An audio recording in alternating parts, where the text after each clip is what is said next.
এই পিঠেটা খেতে এত বেশি সুস্বাদু যে আমি তো প্রেমে পড়ে গেছি। তার চেয়েও মজার বিষয় হচ্ছে এটা বানানো খুবই সহজ, একদম ঝটপট অল্প সময়ে অনেকগুলো পিঠে বানিয়ে নিতে পারবে। তো দেখতে পাচ্ছ কতটা লোভনীয় হয়েছে। তোমাদের দাদা খাওয়ার পর বলে কিনা এটা টিস্যু পেপার। তো সত্যি কথা বলতে আজকে তোমাদের সঙ্গে টিস্যু পেপার পিঠে রেসিপি শেয়ার করব। তার জন্য প্রথমেই যেটা করতে হবে, এখানে 1 কাপ গোবিন্দভোগ চাল নিয়েছি, তোমরা যে কোনো আতপ চাল নিতে পারো। তো এখন 2 কাপ মতো জল দিয়ে ভিজিয়ে রেখে দিচ্ছি 1 ঘন্টার জন্য।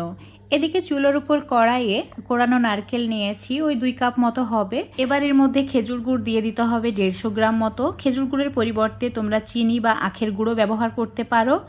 একটু সময় নাড়াচাড়া করলেই খুব ভালোভাবে এটা গলে যায় আর ঠিক এইরকম হয়ে যাবে। প্রায় 5-6 মিনিট মতো সময় লেগেছে মিডিয়াম আঁচে, খুব ভালো করে রান্না করে নিয়েছি। তো এখন এটার মধ্যে দিয়ে দিতে হবে সামান্য পরিমাণে এলাচ গুঁড়ো। এলাচ গুঁড়ো দিলে ফ্লেভারটা খুব ভালো আসে, তোমরা চাইলে না দিতেও পারো। এমনকি এখানে অনেকগুলো বাদাম কুচি বা কিশমিশ এগুলোও অ্যাড করতে পারো নিজেদের পছন্দ মতো।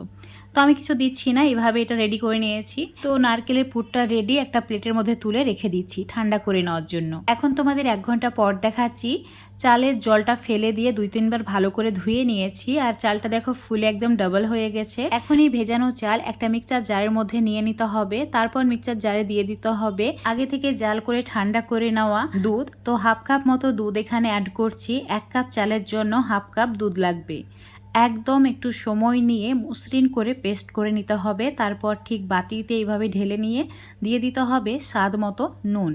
তো অবশ্যই এখানে 1 চিমটি মতো নুন অ্যাড করে দেবে। তারপর ভালো করে মিশিয়ে নিলেই মিশ্রণটা রেডি হয়ে যাবে। এবার এরকম একটা নেটের কাপড় নিয়ে ঠিক এইভাবে ভাঁজ করে নিচ্ছি, তাহলে এটা রেডি হয়ে যাবে পিঠে বানানোর জন্য। এবার পিঠেগুলো তৈরি করার জন্য চুলোর উপর একটা ফ্রাইং প্যান ভালো করে টিস্যু পেপার দিয়ে মুছে নিয়েছি। চুলোর ফ্লেমটা একদম কমিয়ে রেখেছি। আজ যে কাপড়টা রেডি করে রেখেছিলাম সেটা এইভাবে মিশ্রণে ডুবিয়ে নিয়ে ফ্রাইং প্যানের মধ্যে মিশ্রণটাকে ঠিক এইভাবেই ছড়িয়ে দিতে হবে। তো আমি যেভাবে ক্রস করে ছড়িয়ে দিচ্ছি ঠিক হুবহু এইভাবেই ছড়িয়ে দেবে। আর এটা করা এতটাই ইজি যে তোমরা দেখলে খুব সহজে পেরে যাবে। আমি জানি তোমরা এটা খুবই সহজেই পারবে, একবার দেখলে আমার ভিউয়াররা পারবে না এরকম হতেই পারে না। আর এইভাবে 4 থেকে 5 বারের মতো করে নিয়েছি। এখন যে পুরটা বানিয়ে রেখেছিলাম সেখান থেকে সামান্য পরিমাণে নারকেলের পুরটা নিয়ে এভাবে চ্যাপটা করে নিয়ে মাঝখানে রেখে দিতে হবে। একদম পুরটা কিন্তু মাঝখানেই রাখবে।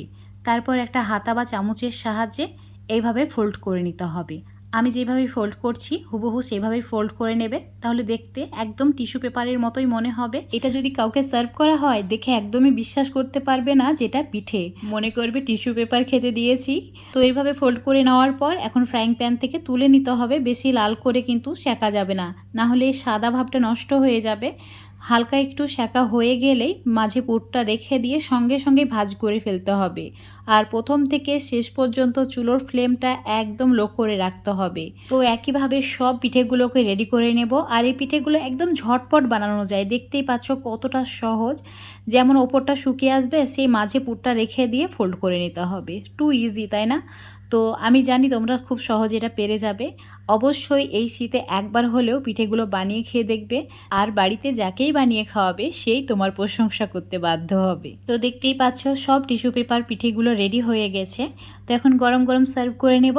আশা করছি আজকের এই রেসিপিটা দেখে তোমাদের ভালো লেগেছে। ভালো লাগলে অবশ্যই লাইক শেয়ার কমেন্ট করে দেবে।